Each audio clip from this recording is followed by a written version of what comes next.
Her in the Huddle, and this is WOVU 95.9 FM. It is a beautiful day in the city. It looks like it might rain. Looks like some rain had knocked out some weekend activities. The Cleveland Guardians were supposed to play yesterday, but they were not able to get this in because of this rain. So fortunately, they are on the road, so they do not have to worry about any rain or anything of that nature. So we're good to go. They are in San Diego, and we're going to talk about them in a little bit. So right now, we might as well move to Cleveland Browns talk. The Cleveland Browns were in a preseason, pretty much you can call it exhibition match yesterday against the Philadelphia Eagles, and the Cleveland Browns were not able to win this game. But a lot of people say they preseason means nothing. I know that, but preseason means something to me, and I definitely want some W's because yesterday they did not start any starters. So that means Jacoby Brissett did not play yesterday. So we're still trying to see what he's up to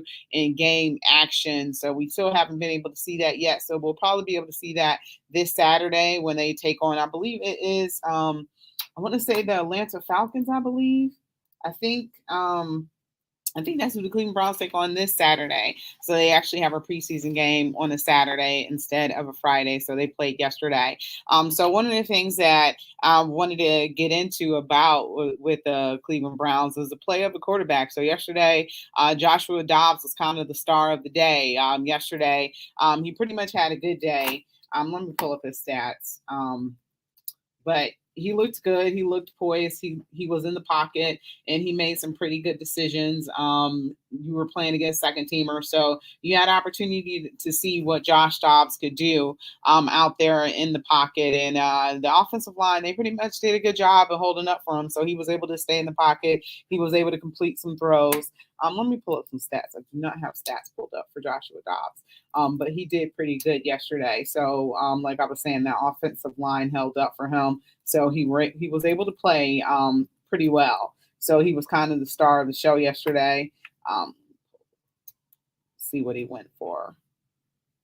Um, while I'm looking at that, Joshua Dobbs was last with the Pittsburgh Steelers, and the Pittsburgh Steelers did release him. And I think, the Pittsburgh Steelers, they're obviously going through some things with their quarterback. They have a quarterback carousel. They have to replace Ben Roethlisberger, who obviously was there for many years. And they released Joshua Dobbs, and Joshua Dobbs had a chance to come here, and now he's showing that he could be a decent football player. You have to think about what's going to happen with Jacoby Brissett. Hey, Cleveland Kate, what's up? How are you? Hey, I'm good. How are you? Hey, how you doing? Sorry. I'm good. How are you doing? Good. Just talking a little bit about Joshua Dobbs and how his path kind of came here, and how he kind of looked yesterday in the preseason game against the Philadelphia Eagles. There were no starters that were playing, so you got a pretty healthy dose of him and Josh Rosen for the game yesterday. And was just about to get into the quarterback play a little bit. I thought Josh Dobbs looked good. I thought he looked pretty poised. I thought he made some great decisions. I thought he got some pretty good line play. He unfortunately, wasn't helped by some dropped balls from Anthony Schwartz and some other receivers. But overall, he did look good. I was in the process of looking up his stats. What is your opinion about The how he fumble looked concerned yesterday? me. The fumble concerned me. I can't have my quarterback giving the ball away, especially against, a second or third string defense. I mean, it's one thing and it's one play, and I'm probably making too big a deal out of it. I wanted to see more of Rosen. I've seen enough of Dobbs. I want to see more of Rosen. Maybe we'll see more of him this week, because we've got to figure out who that number 2 is going to be on the depth chart with Jacoby Brissett starting the first, 11 games of the season. Yeah. This is the difficult part, because last week after we were off air and some of our other shows are on, we didn't get a chance to diagnose everything from the decision that came down. One of the last times that we had you on air with us, it's been a minute. So we went from 6 games. We went from 6 games to thinking that that was, I think all of Cleveland breathed a collective sigh of relief with the 6 games. And, we felt like, okay, we can still contend, we can still compete. We're going to get Deshaun back. And the NFL said, no, no, no, this isn't enough punishment. We're going to institute our own thing and get our own way. Because even though we put this process in place, we're going to go against what we did. We're going to go against Sue Robinson, and we're just going to do whatever we want to do. And then that decision became 11 game decision. So that dropped on Thursday at 11:30 p.m. So now the Cleveland Browns are trying to pick up the pieces and figure out what they're going to do. I believe they already named Jacoby the number 2. Well, yeah, he'll be the starter for 11 weeks. So theoretically, he's the number 1 right now on the depth chart, right? Sean's not available. He's not active. So he's number 1 on the depth chart. They got to figure out who's going to be his backup. Is it going to be Dobbs or Rosen? I had some fool try to talk to me about Trent making a deal and calling San Francisco about Jimmy Garoppolo yesterday. I'm just like, stop, go away, walk away. I can't even entertain that conversation. They can't afford Jimmy. They don't want to pay Jimmy. Why would Jimmy want to come here? So he was 14 for 20 yesterday. He was 14 for 20 yesterday. Josh Dobbs was 14 for 20 yesterday. He was. And a fumble. And what, 1 touchdown? One touchdown? Yeah, 1 touchdown. Yeah. So his touchdown to fumble ratio is 1-to-1. Yeah. So his completion percentage was 70%, 141 yards. His average was 7.1 yards. The longest pass was 22 yards. So I don't think that's a bad I was showing. more impressed with Jerome Ford running the ball, getting to see a lot of him yesterday. Mm-hmm. He's averaging, 15 yards a carry? Mm-hmm. That's a little crazy, but I'll take it. Yeah, not too bad for a later round pick. Getting back to this quarterback situation, I'm not positive about it. I'm sorry. I want to believe in Jacoby Brissett. I want to believe in, my quarterback and all the other stuff, but I'm having the feelings of possibly what could be a lost season. I know we haven't started playing games or anything like that, but just all signs points to a little depressing for me. I'm not going to lie. You have to look at our division, right? And if we're going to send 2 teams to the playoffs, to me, the over-under is 11 games. You got to win 11 games if you want a shot at making the playoffs in this division, which means we got to win 7 or 8 before Deshaun gets back from his suspension, and then hope he's still in shape, that he's not rusty, that he can pick up where Jacoby leaves off. I'm not as worried about Jacoby in the early parts of the season because everyone's going to be a little rusty, and we've got a running game, right? We've got Dearness Johnson. We've now got Jerome Ford. We've got a running game. We're going to see what Amari Cooper is going to give us. We've got, we've got David Njoku coming back. We've got options on offense. I think our defense is a lot better this year than it was. I think they're going to give us good field position. Going to be hugely important for us to not only run the ball, but to be able to control the clock, to be able to sustain long drives, especially in the second half of games. Even if they don't score, we need them to sustain drives to keep the defense rested and fresh so that they can keep the opponent from scoring points. So it's really going to be a lot of work on the defensive shoulders to keep us in these games. And it's going to be up to Jacoby to not turn the ball over, to be a game manager, to not do anything crazy. We can win, but I think we've got to win 7, if not 8 of these first 11 games until Deshaun comes back if we want to have a shot at the playoffs. I'm not worried about Pittsburgh. They're going to have Mitch Trubisky under center or whoever they end up with in their little quarterback race they got going on in training camp now. But you got Lamar in Baltimore and you got little Joey Burrow down in Cincinnati who went to the Super Bowl last year. That's the team to beat, right? So even though we beat them twice last year, it's still going to be a hard climb to get up into second place in this division, let alone to win it. You're going to have to get 11 games. You're going to have to get 11 games. And I don't know if we have 11 games in us. You say you don't know if we have 11 games in us? Yeah, I don't know. Talk to me week 6, and I'll make you my prediction for the rest of the year. I just don't know. which team's going to show up each week. I don't know how this offense is going to look because it's all, we got brand new quarterbacks. Every single quarterback that we have on this roster is brand new to this team. So they've had to learn this offense from Stefanski in the last couple months of OTAs and training camp. They don't have a lot of time. Well, games 0 through 4, 1 through 4, excuse me. You can pretty much book those as possible wins. So you're talking about after they play the Patriots and Ravens, you'll know then what they're going to do this season? Yes. Yep. I'll have a better feel for if Amari Cooper is the wide receiver that we think he is. I'll have a better feel for what happens when defenses double team him and who steps up. Is Schwartz going to keep dropping balls, or is he going to catch passes? David Bell, the rookie, I have huge hopes for him if he's used sparingly and in the right way and you ease him into the NFL.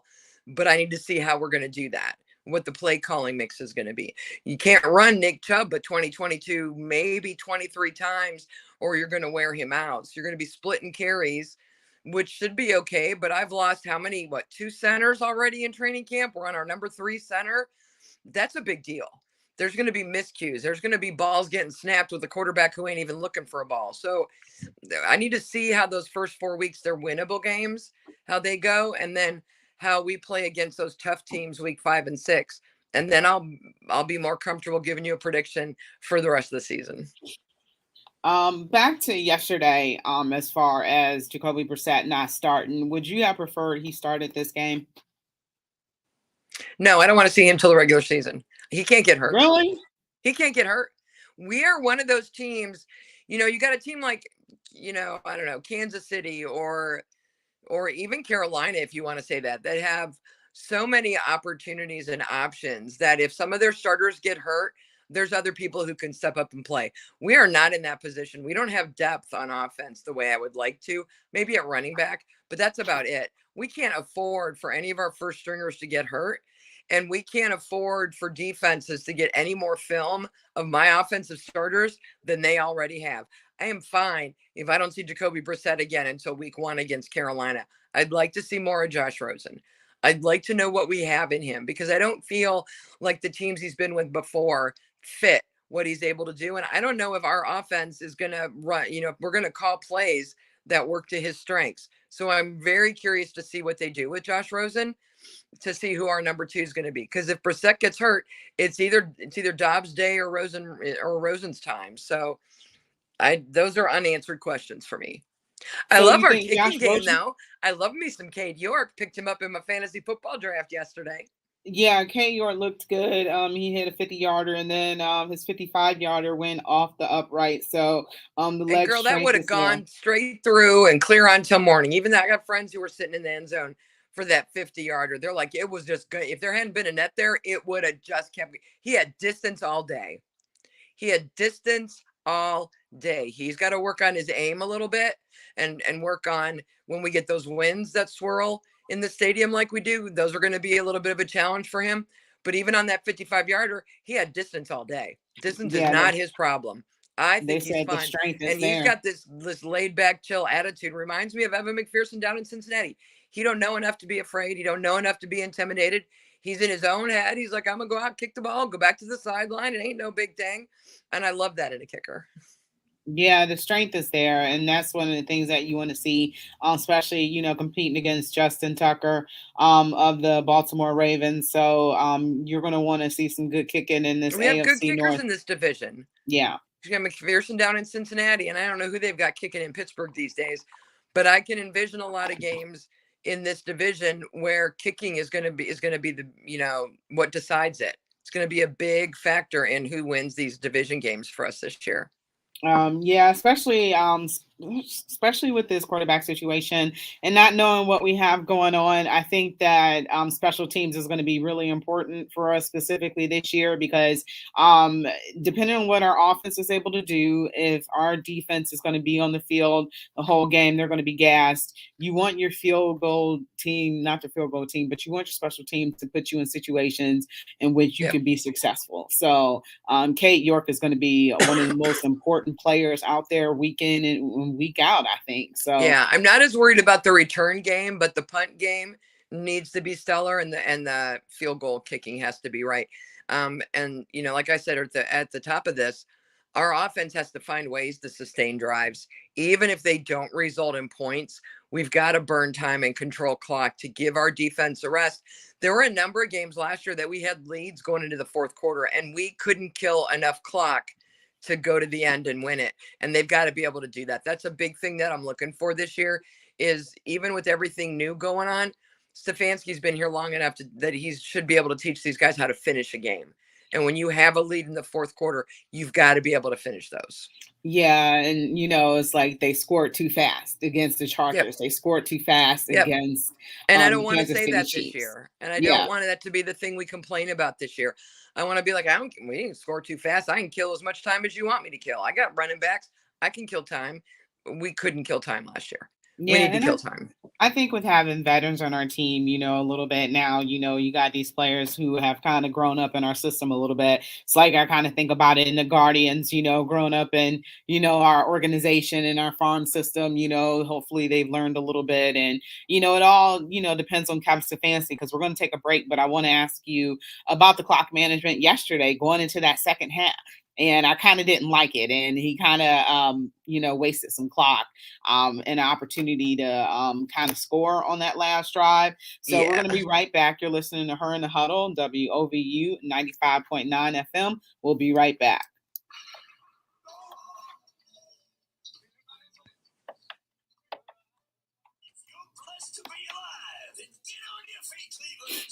Jesus, AJ, the gospel kid, praises, blessed for doing amazing hit, blessed to be alive, song service. Can I get about 4 or 5 people? Blessed to be alive, Friday, August 26th, 7 p.m. At the Second Ebenezer Baptist Church, 1881 East 71st Street. Blessed by 4, bringing it from Duncanville, Alabama, along with the fantastic half-shaken spiritual believers of Cleveland, with MC Miss I.K. Gain, and special words by Nicole Ward, mother of the Cleveland Browns Denzel Ward.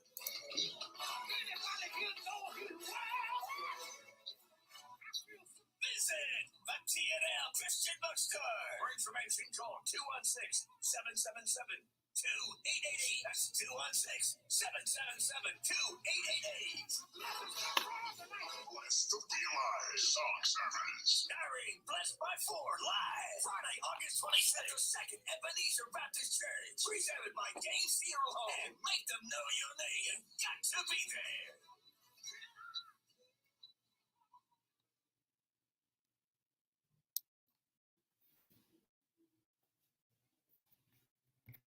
Welcome back to Her in the Huddle with Rachel Hill, the first lady of sports. Welcome back to Her and Huddle, WOVU 95.9 FM. This is Rachel Hill, the First Lady of Sports, and I'm here with Cleveland Kate. She'll be joining us back momentarily. She got kicked out of our feed, but she will be right back. And we were just going to talk about some clock management with the Cleveland Browns yesterday. Kevin Stefanski, I kind of don't know what he was doing. You're going into halftime. You're on a drive, and Kevin Stefanski didn't call a timeout when he should have called a timeout. He left. He didn't use all of his timeouts, but the way he was just managing the clock it wasn't to most people's liking, and it didn't allow us to score properly. So we came, I believe Cade York went ahead and kicked the field goal, but we could have scored a touchdown if he had managed the time a little bit better. So don't know what happened on that sequence, and I was trying to find a direct quote in which he addressed that, but obviously, he's going to be in sync with what he thinks is the best, and that really wasn't the best sequence yesterday. So it is what it is, but these are things that he's going to have to be better at in the season, and working with clock management. He's going to have to be better during that.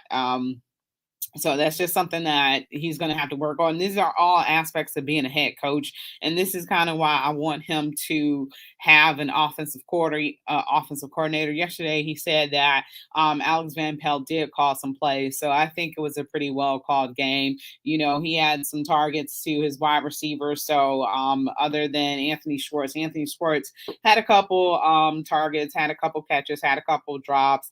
He also targeted some of the other wide receivers, David Bell, who had a pretty decent game, Michael Woods as well, and then also Mark Hartley as well. So that's another wide receiver who possibly could be on the bubble to make the team. And yesterday he had a couple plays and a couple catches for his number that went right to him. Our defense yesterday, they struggled a little bit against Gardner Minshew. So that wasn't really good.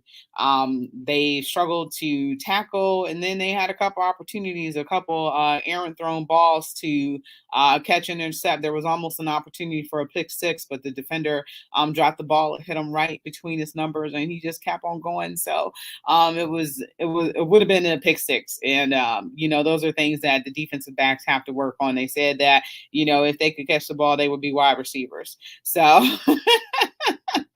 So that's an old joke. But all in all, when I know Kate will be back on in a second, but one of the things that concerned me was she was saying she didn't want to see Jacoby Brissett, and I'm a little scared about that. I want to see what Jacoby Brissett looks like underneath some snaps. I just think it's best for him. I can't even tell you when's the last time he's honestly played in the game himself. So you want to see, everything that you got, and you're not going to be able to opportunity to see what Jacoby Brissett has, and he's going to go into the road into a game in which he has he is prepared, but he's going to go into a game on the road where he hasn't taken any game snaps, any preseason snaps or anything like that. So I'm a little concerned about what type of quarterbacking are we expecting. And this is going to be a game that's going to be a hostile game. It's going to be against Baker Mayfield. It's going to be on the road in Charlotte. So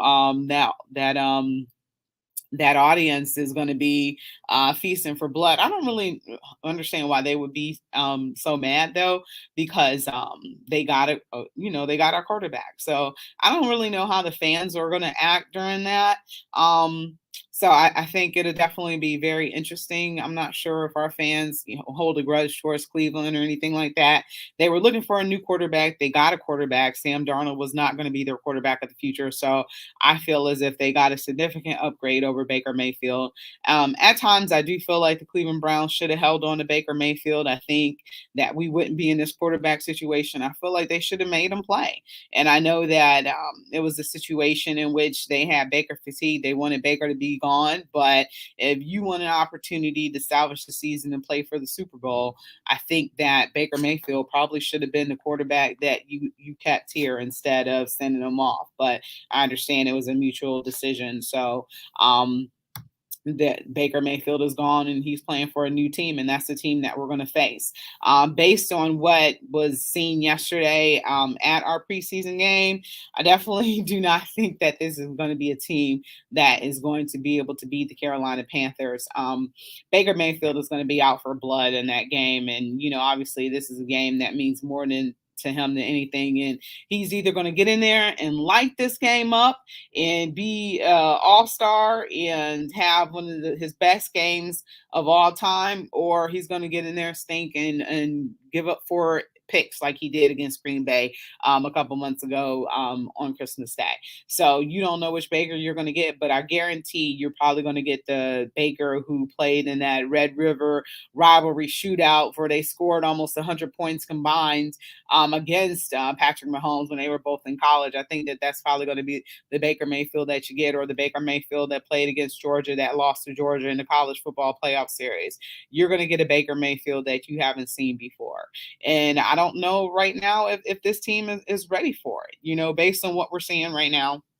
And we're not seeing much, but I just don't know for this team. And it's just, I think, to be honest, if I was being honest with you guys, I think you can kind of look at it as a little disheartening. And you see that this team has tried to assemble a roster that can compete, that can beat other teams, that can compete in the AFC North. And in the way that they've built this roster, it is a winning roster. It is a good team. So you're wanting Jacoby Brissett to be a game manager. You don't want him to do too much. You don't want him to do too be. You don't want him to do too little. Um, so you need him to get in there and be able to have great games, have good offensive games, be able to connect with the wide receivers, be able to um, coexist peacefully with the wide receivers, with your running backs. You want him to be able to get in there and have these great games. And I I'm not sure if the skill level is there. Everybody is saying he's going to be okay, but I just sometimes I'm at a loss for words for it. George has a couple words for me. He says, by the way, can Rosen change into his jersey and not wear 19? Rosen doesn't look very impressive to him. Jeff Rosen yesterday, he went 7 for 20. Josh Rosen went 7 for 20 yesterday. So those aren't the most impressive stats. George Bendicky says Dobbs looks good in a practice game. I want to see him in game action, and I agree with that. I'm not really on the school of Cleveland Kate, where I don't want to see him. I want to see what he looks like. I want to see what happens when he drops back from center. I want to be able to see, what type of decisions he is making. I want to be able to see all of those. And right now, we're not seeing any of that. So where are we at now? And that's you got a couple of different questions. I would tell you though, this football team, they have a plan. They know what they want to do, and they are going to set out and try to achieve that. When you look at the schedule, you look at the teams that they face, you look at their own division, and you see that it's going to be a tough task. And I think it's important to be honest. Things changed when it was 6 games. When it was 6 games, you had that belief that Cleveland could go into these other cities and beat these teams. Games 1 through 4, you can book those as wins.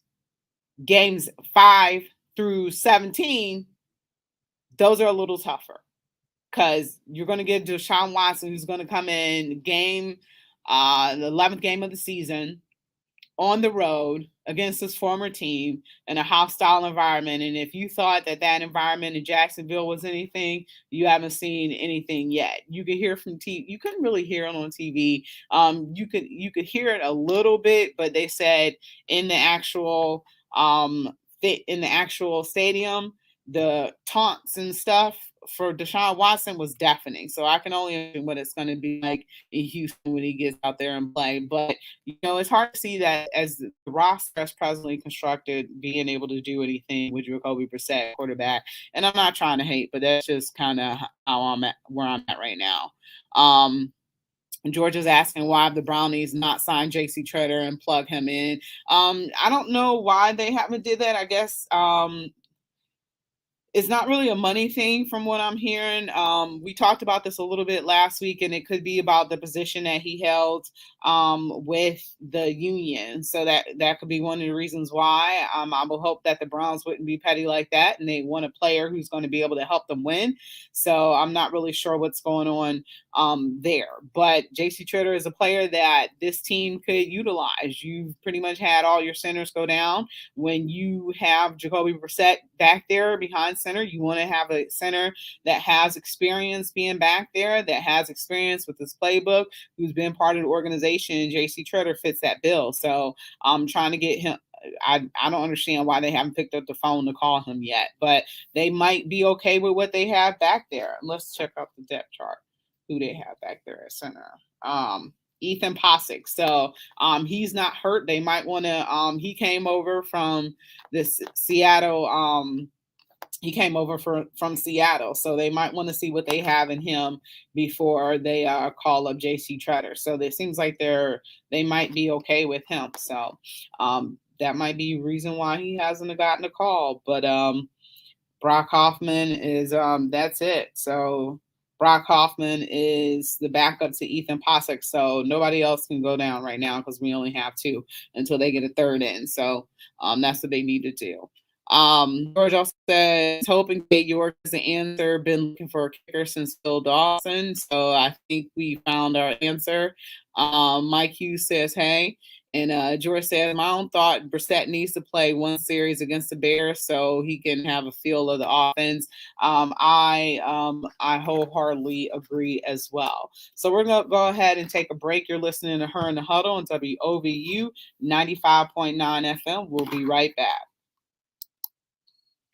Make your Saturday a Saturday with Yay Saturdays, presented by University Circle Incorporated. Yay Saturdays takes place every Saturday in August from 11 a.m. to 2 p.m. on Wade Oval in University Circle. This fun, free, family-friendly event features 3 zones of activities, so you and your family can choose your own adventure. Stop by the Discovery Zone for hands-on science, engineering, and art activities. Get moving in the Shape-Up Zone with recess games and soccer.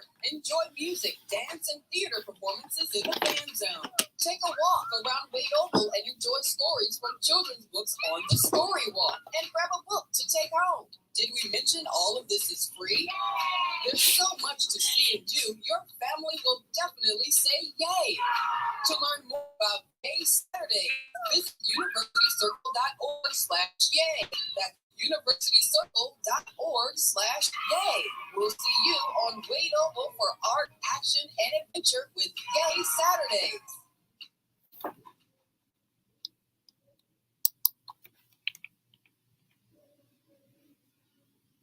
Welcome back to Her in the Huddle with Rachel Hill, the First Lady of Sports.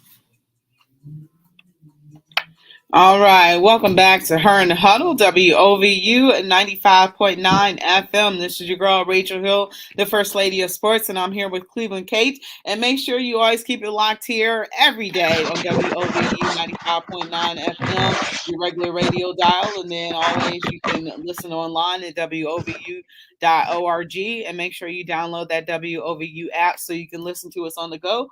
And you can always contact the station at any time with anything at 216-271-0959. And Cleveland Kate is back with me here. And Cleveland Kate, I was just talking about, I hate to be a pessimist and things like that. But one of the things I was just talking about is why haven't the Cleveland Browns picked up the phone and contacted JC Treader yet? Because they're down to 2 centers right now. So we can't afford to have anybody else get hurt because we've lost 2.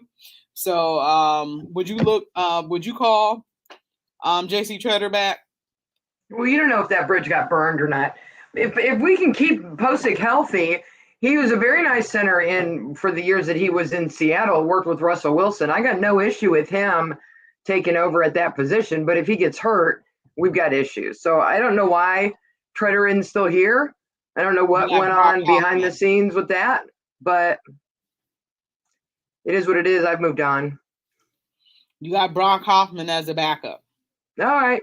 Hey, Brock. Hope I don't have to hear your name on Sundays. So Baker was officially named the Week 1 starter in Carolina. Yes, thank you. Yeah, I will say it surprised me because he has absolutely nothing to gain and all kinds of stuff to lose by starting Week 1 and playing Cleveland. With him rehabbing off of that surgery from the injury and having to learn everything new down there in Carolina, I would not have been surprised if they let Sam Darnold start the season and wait a couple weeks to get Baker in. Because if he starts Week 1, there's enough pressure on him as the new starter in Carolina, and he's starting against the Browns. And if they lose that game and he looks bad, we all know how Baker is. That'll get in his head and could cause problems for quite a bit of the season. On the bright side, Carolina's offense is a lot like ours. They're going to rely on Christian McCaffrey and the running game. And so maybe it wasn't that big of a transition for him to learn how to run the offense that they run down there. We'll see. I was surprised that they're having him start Week 1. Really? I wasn't. I mean, I think they want to win. I think they do too, but I think the risk when you're dealing with ego issues, the risk you run with someone like Baker losing to the Browns is a bigger risk than the lift he'll get if he wins. You know what I mean? It makes me nervous for him. just, I don't want to lose. I want him to play well. I just don't want him to beat us. I had no beef with Baker. I wish him well. Yeah, and that's one of the things that you don't know which Baker you're going to get that game. You can either get Baker that has had some great moments in the Cleveland Browns uniform, because I think during that playoff game that was kind of a collective team effort. So I don't know if there was anything Baker really did that was outstanding in that game. But you can get the Baker Mayfield that's had some really nice moments in the Cleveland Browns uniform, the Baker Mayfield of the Red River shootout, with Patrick Mahomes. The one against Georgia in the CFP where they lost, or I thought he played a really nice game. That was my introduction to him, because during the Buckeye game I paid attention, I might have missed that second game.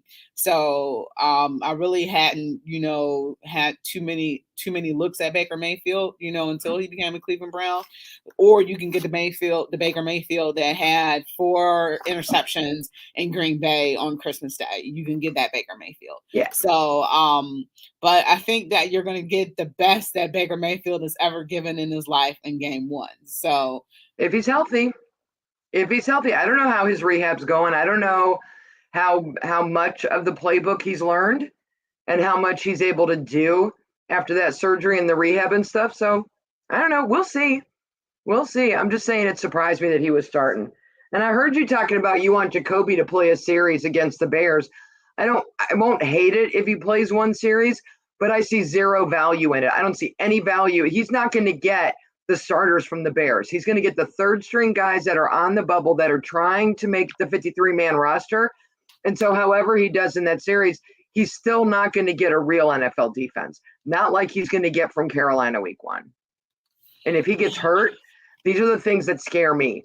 You've got guys that are sitting on the bubble that are trying to make a roster that are going to go above and beyond, and they're going to be jacked up and riding that adrenaline, and they're going to make what might be looked at later as cheap shots, and people are going to get hurt. And I don't want it to be one of my starters. Yeah, I know. It's okay. We can disagree, Rachel. I want to see something. I just want to see. I know you want to see him. I'm happy to wait to see him until Carolina.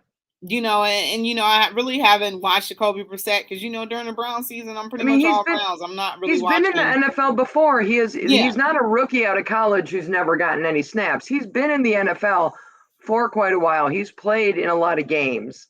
Played a lot in Indy. So I'm not as nervous as you are about how he's going to do when he gets in there. Well, they're just saying, in camp, Deshaun makes everything look so easy. He can make all the throws. He can read all the coverages. And, there's just nothing but glowing things about the play of Deshaun Watson. And then when they talk about the play of Jacoby Brissett, they talked about he's a very nice guy. He's a very different quarterback than Watson. We have a running game. There's going to be a lot of run play option. There's going to be a lot of short passes. They're going to have to figure out how to put Schwartz and Cooper, get their speed involved, and at least try a couple bombs, especially early in games, to back those defenses up, because they're going to be inclined to try to just stack the box. We do a really nice job, no matter who's under center, of those screen passes behind the line of scrimmage to the running backs. Kareem does a nice job of catching those and going. And so they're gonna have their guys close to the line to stop any of those yards after catch from those guys. So you're gonna have to go deep to Cooper, and you're gonna have to go deep to Schwartz. They've got the wheels to get there. Even if they don't make the play and catch the ball, it still forces the defense to back up a little bit and keeps them honest. So they're gonna have to throw it a little bit, or the run game's not going to go anywhere. Can you see Anthony Schwartz kind of playing a role that they kind of wanted Odell Beckham Jr. to kind of play in this offense? Yeah, because can you see that a little bit? Yeah, because starting out, they're going to be double teaming Cooper. He's the only receiver we have that's going to command the respect of a double team.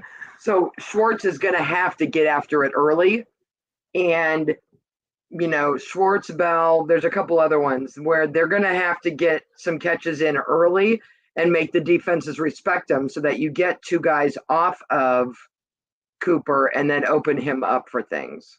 Yeah, yesterday, Kevin Stefanski had opened up that playbook a little bit because he had, called dial up the numbers for Javon Wims. Mike Hartley had some plays to him. He was able to make a couple catches, and Anthony Schwartz, surprisingly was able to catch some of the targets that he had yesterday. He dropped a few targets, but he was able to catch some, and he's going to play a pivotal role in this offense. And yes, he can get open, but the question is, can he catch the ball? And you mentioned that, even if he gets down there and drops it, which we know he's going to do, one of the things is, how has he developed in our system? So we're going to get a chance to see, how this regime is developing wide receivers as well. So one of the things is he just needs to focus. I think a lot of times, especially in sports in which, well, almost every sport has a ball, you think about, running before you catch the ball. So maybe, if he slows down a little bit and focus, maybe they're working with him on something like that, he might be able to catch the ball a little bit more. But, in the opening round, he had a ball to him and dropped two balls directly, I believe, through the, in his hands to the numbers, and he dropped them both. So, his role is going to be critically important in his offense, even though he's not a starter. You still got DPJ, because DPJ is the number 2, right? So yeah, I'm looking at the depth chart now. Amari Cooper, Donovan Peoples-Jones, and David Bell are listed as the starters. Anthony Schwartz, Michael Woods the second, and Jamarcus Bradley in second. Third, they've got Javon Wims, Mike Harley Jr., and Dalen Baldwin. And then you've got Aesop Winston, Isaiah Weston, who's on IR, Jakeem Grants, who's on IR. So, but, for tight ends, you've got Njoku, and then I always forget, we've still got Harrison Bryant, Miller Forrestal, and Johnny Stanton the fourth. So you've got a couple options at tight end as well. But I always forget DPJ, and I don't know why I keep forgetting him. I know we got rid of Hollywood Higgins, and then I can never remember who we still have. So we've got. I think my first three I'm good with: Cooper, DPJ, and Bell. It's just going to be where's the defense focusing, and can you get free? Can you get open? Can you, when it's a jump ball, can you fight for that ball and get it? Can Brissett pick a target based on who's in single coverage and not be thrown into double coverage? Those are the kind of decisions that we need to see him make. And also not stop running his route as well. Yes. We saw a lot of that with Odell. Everyone in LA loves them some Odell, and he's in the Super Bowl and he got a ring and all of that, and how nice for him. But he quit on this team a lot sooner than they actually let him go. They did him a solid by sending him to a good team. Happy for him, but he's still a free agent for a reason. You got to run your routes, dudes. You got to run. You got to sell it. You got to make that defender stay with you and think that ball's coming to you, so you keep him off of everybody else.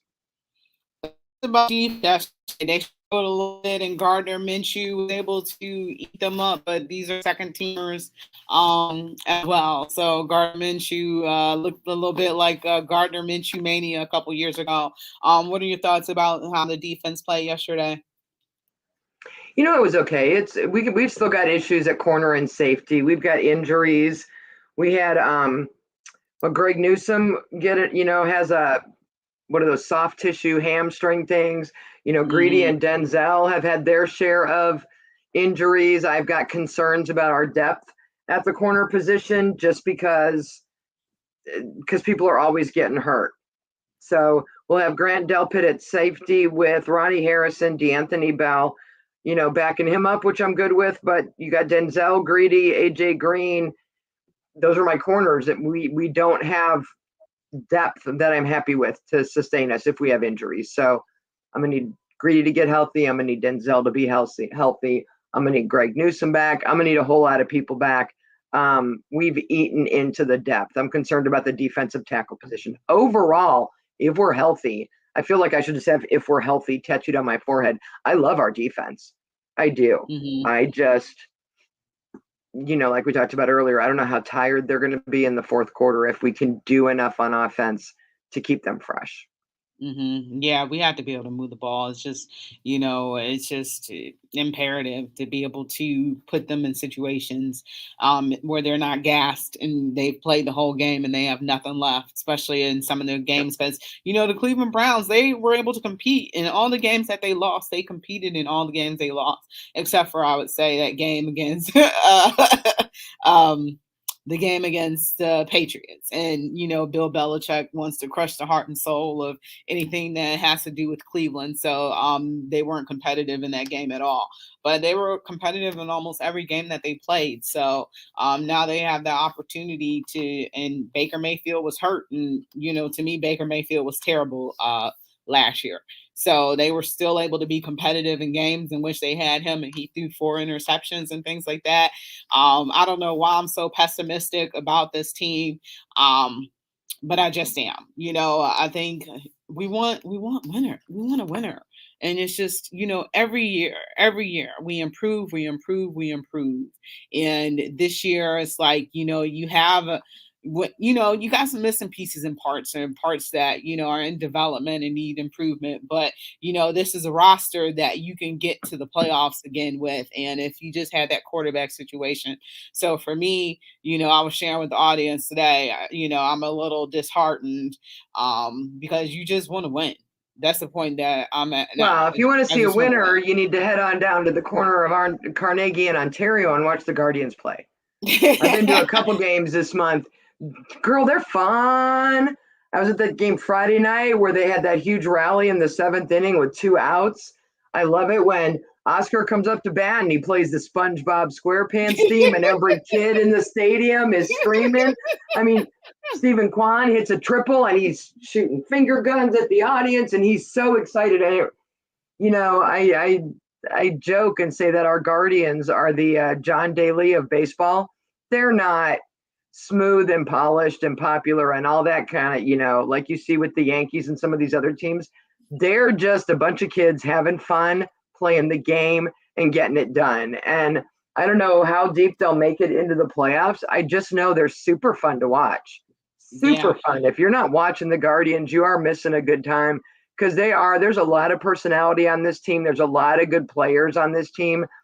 I thought when they re-signed Jose, it was going to be all our eggs in that basket, that this team was just going to be meh, and that Jose was going to work his butt off to try to carry him to do something. And instead, I got 3 or 4 guys that are at 300 or close. I've got a center fielder, Straw, whose batting average is terrible, but his defense is insane. And when you've got enough other guys hitting well, you can keep that bad bat in your lineup because that defense really matters for you. So, there's just a lot of fun going on with this team. And they had that rain delay, Saturday night? And I know some people that were at the game and they're like, we sat through a 3-hour rain delay and we were down in the bottom of the 9th and people didn't leave. They stayed because they still had hope that you can't count this team out and they can always come back.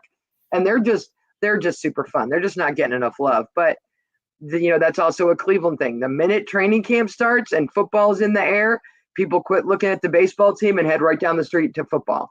And it might be the best thing in the world for the Guardians if the Browns start out slow and the Guardians are making a run, in September for the playoffs, and we might get October baseball.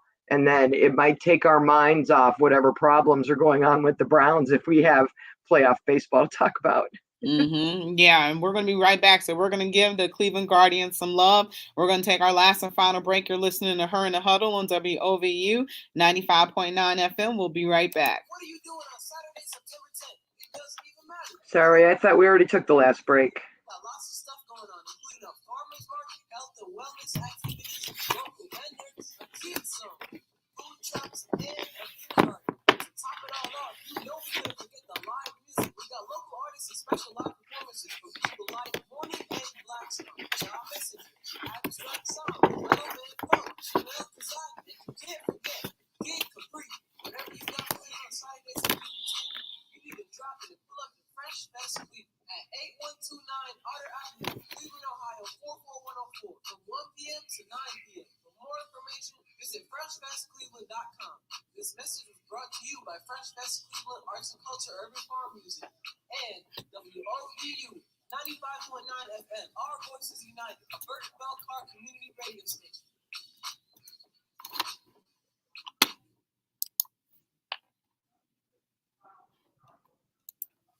Welcome back to Her in the Huddle with Rachel Hill, the First Lady of Sports. All right, welcome back to Her and Huddle, WOVU 95.9 FM. This is your girl, Rachel Hill, the First Lady of Sports, and I am here with Cleveland Kate. And we are showing some love to the Cleveland Guardians because Cleveland Kate said a lot of people are not giving them the respect and the props that they deserve. They are on a much-deserved day off in San Diego, so they are out right now. Enjoying San Diego, so they have the day off. And when they come back tomorrow, they have a 2-game series with the Padres. They had another 2-game series with it was a 3. Okay, so they originally had a 2-game series with the Padres earlier this year, and I'm looking, and it looks like one of the games was rained out, so they actually did a doubleheader against the Padres. Yeah, we've had I want to say 8 games that had to get postponed this year. I think we leave is it up to 11 now? Yep, it was 10 as of last week, and then with yesterday, it's 11. I think it might be the most in Major League history. It is, yeah. So yeah, there's going to be there's like a doubleheader on September 15th. Is some of the makeup games. So we're going to get to a point here in another week and a half where they're playing every day because they're trying to get all those games back in the schedule. I'm just super excited with our pitching. I'm excited. I can't even tell you how excited I am that Emmanuel Clase has got 27, 28 saves, is tied for the most saves in Major League Baseball, and has just been lights out. And I know there are times when you and Natalie and I have talked about him and we weren't sure what was going on with him, and he has been lights out this year. And Tristan McKenzie has his last couple starts has looked really good. He got off to a rocky start Friday and then gave up 2 in the first and then nothing for the rest of it. So and they were able to come back. Been real happy with him. Yep. Because it was touch and go. You wasn't sure what that team was going to be able to do. And they scored so early in the first inning. You're like, okay, you got the whole game to come back, and then they didn't come back until I think it was the 7th inning again. But 14 strikeouts. They had one in either the 5th or 6th. Jose Rosario tried to stretch it. Yeah, Rosario tried to stretch a single to second and got tagged out, which made me mad because then Jose comes up to bat, hits a home run, and I'm like, damn, we'd have been tied at 2 if you'd have not done that. The problem is then you get to the 7th inning where they're just hitting and getting on base and scoring, and it would have messed up the way the battering lineup was by the time you got to then. And I don't know that we would have had the inning that we had in that 7th because he had a key single in that inning. Quan had a triple. It's just, I got people getting hit by pitches. I got people, I got Jose walking. I got all kinds of stuff. If there's a way to get on base, they're doing it.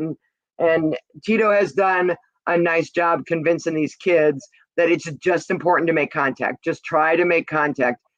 Make your at bat as long as possible. Tire out that pitcher, make him work for it, and just get yourself on base. And it doesn't matter if there's 2 outs or not. They're doing it, and they're so fun. They're so exciting and so much fun to watch. George says he agrees with you. This baseball team is fun to watch, and it's also nice to be in a pennant race and no one is showing up at the ballpark. I went Saturday with my job, actually. So we were in the Terrace Club, and I think they were going to get a great crowd that night because where those things are covered up now, you had people sitting over there. So I think it was Dollar Dog Night. They had a blanket giveaway. So I think they were going to get a great crowd, but I couldn't believe it was a night game. I couldn't believe with all the rain delays and postponements they've had this year that they didn't look at the weather and go, it's going to start raining at 6 o'clock and it's going to rain all night. Chance. Why not back that Saturday game up to 1 o'clock? It was a 90% chance. You could have been done and gone before that rain even started. I did not get to see the game Saturday. We were at my husband's high school reunion. Oh, really? Oh, wow. So we were at his high school reunion. We were watching the rain delay. And what's funny is when it's just, when they do the delay, they try to figure out what to put on TV, right? Because you're used to, you turn it on, you think you're going to get baseball. And a lot of times you get the golf show, one of these golf shows with Jimmy Hamlin, but they were actually showing highlights of some of the June and July games with the home runs and the walk-offs. They were showing Naylor and Jose and Quan and just some of the really fun plays that we've seen just in the last couple months. And I thought this is the highlight reel people should watch to understand how much fun this team is and to come back and watch it. Because if you're not paying attention, you don't realize how many really great plays we've had this year. Yeah, so the Padres, I think that this is a good matchup again. This is a retool team where you thought, everybody had them earmarked for a World Series bid, but with Fernando Tatis Jr., that has kind of changed the landscape for that team and what they might be able to do to lose one of their best players to, unfortunately, drugs in the system. So I believe it's an 82 game suspension or 80 game suspension. So he'll be back. 82, half a season. Okay, yeah. So right, it's still 164 games. Yeah, he'll be back next year. So I think that this will be a good fire like lightning rod to see where this team is or measuring stick, that's the better word. Measuring stick, where this team is at.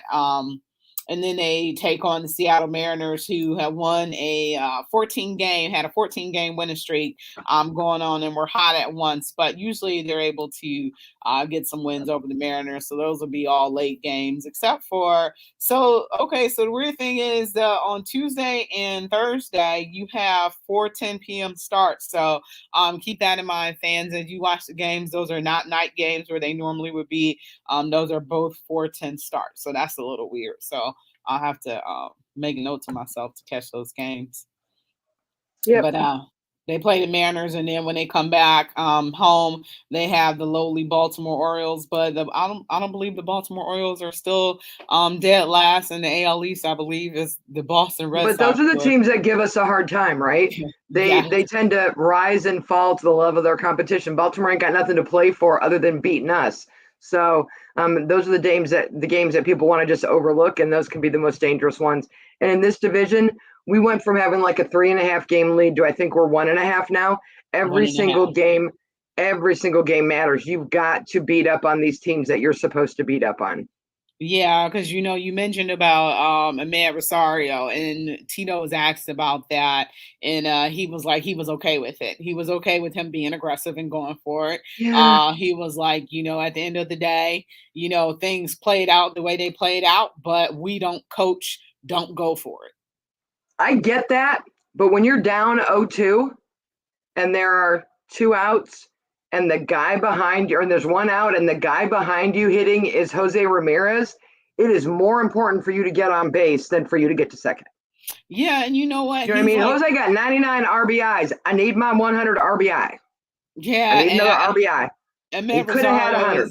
He's like one of the doubles leaders in all of Major League Baseball. So I think, he was like, I got to get this double. I got to do, something to help my team. Out of everyone on our team, Jose hits into the least number of double plays. So there ain't no concern that a double play ends the inning. You get to first, you stay on first, and you look at Jose and go, dude, hit me home. I'm just going to chill. Hit me home. I ain't sweating. I ain't skidding. I ain't getting dirt on my pants. I just stand here, wait for you to hit me home.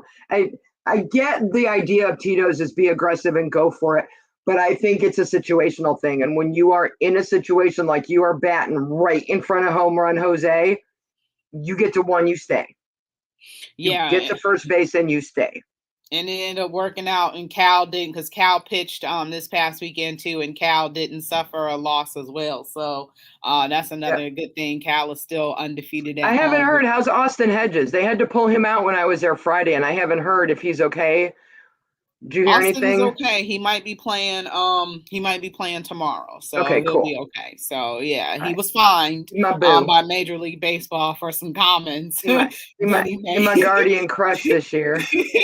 It was an undisclosed amount of the fine that he received based on his comments about that game, which was kind of crazy. It was a crazily umpired game, but it was an undisclosed time that he was fined by Major League Baseball for his comments. So, hey, I'm all for, somebody saying something about the officials. It doesn't happen very often in baseball, but, he fired off some things the other night because he was mad because of how that game was officiated, and, more power to him. He has the money to go ahead and pay it. But, as you were saying, this is a team that's pretty fun to watch, and it's exciting to see what they might be able to do in the future in this pennant race, because a lot of people are saying they're a year above schedule, but let's see what these young kids can do now. It's been 14 that have been called up. So pretty exciting. But Cleveland Kate, thank you so much for joining me today.